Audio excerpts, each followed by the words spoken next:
Chicken star anise. Ito yung puta. Ito yung ingredients ng chicken star anise. Atsuete. Mantika, olive oil, sibuyas, paminta, star anise, bawang, orange, sili,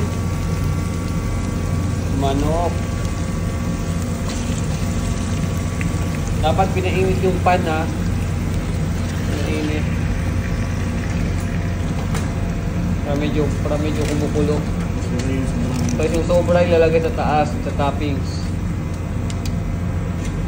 Sa toppings yung nasa taas.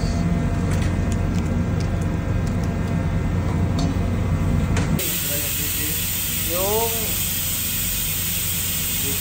extra flavor powder kanina, anato powder,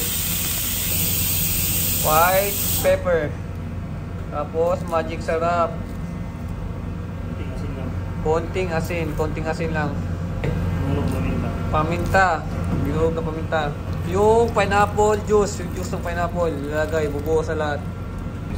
Konting soy sauce. Yan, konting soy sauce.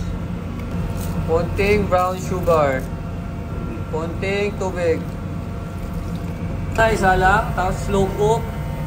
Takpan ng 1 oras kalahati, slow cook. Ano? Bubuksan mo. Hindi sure yung ano.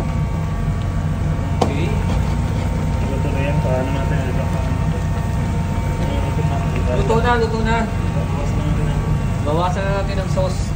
Manok, luto na yung manok. Natanggal na, nabawasan na yung sauce. Natin yung manok.